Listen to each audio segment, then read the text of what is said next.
jinkirin aure mun dan babbacin hanci da lallashi ga waɗanda suka tsinci kansu a ciki da nuna musu kuma cewa ba illa ba ne, amma duk da haka mun faɗi kuma abubuwan da ake sa ran za a kasance a cikinsu, ko da haka in kin samu kanki a cikinsu baki da wata matsala sosai,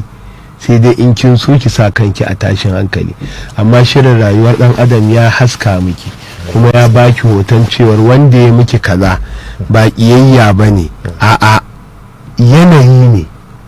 Kuma mun ba da misali mata da yawa a wannan lokacin suna samun alaƙar su ta rauni da iyayensu, musamman iyayensu mata,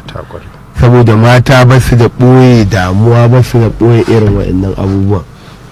sai saka suna iya hantara yar, tana iya zama musu kamar wata kishiya. Ana iya wani ko kai uba in ka cika sa ta yin wani abu to sai ka ja mata bakin jini, a ce nan ma in ya zo in mun faɗa ai za ga ita yake sa kaza, sai ta zama kamar wata kishiya. Muka ce to duka wannan ba kiyayya bane, ba gaba bane, ba ɗana bane, yanayi ne kamar yadda ake ɗaukan ciki da sa ran zai wata 9, in ya wuce wata 9 ya damu mai cikin, ya damu marasa cikin ma, ya damu 'yan ba ruwanmu ma ana so ya fito,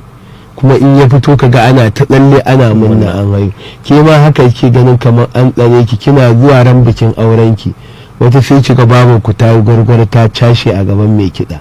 bata taba kiɗa bata taba rawa ba, amma sai kiga saboda aurenki kuma ana ta munna tana kujuba wai tana aure. Kin ga da a ce kiyayya ce ta gaskiya da ba za ta haka. Haka shi ma mahaifi ke ga ya saka, to wannan shine ta fuskar lallashi.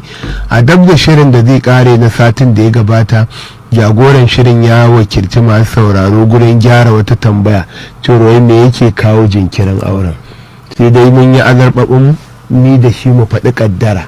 to ita kuma kaddara a mafi yawan lokaci Allah yana sa mata sababin da kaddarar za ta fara a kai. Har Bahaushe a gwarancin shi yake cewa idan Allah ya da rabon kura a takobi sai a sai da takobin a sai akuya, ita ko ta cinye akuya. Kaddarar kenan. Ita kaddara sai ta yayi mo abubuwa, amma dai daga ƙarshe sai ta kai ku tashar abin da Allah yake so ya faru, li yaqdi Allahu amran kana maqdiya. Daga cikin abubuwan da suka faru da suke kawo wannan mutuwar auren da yawa,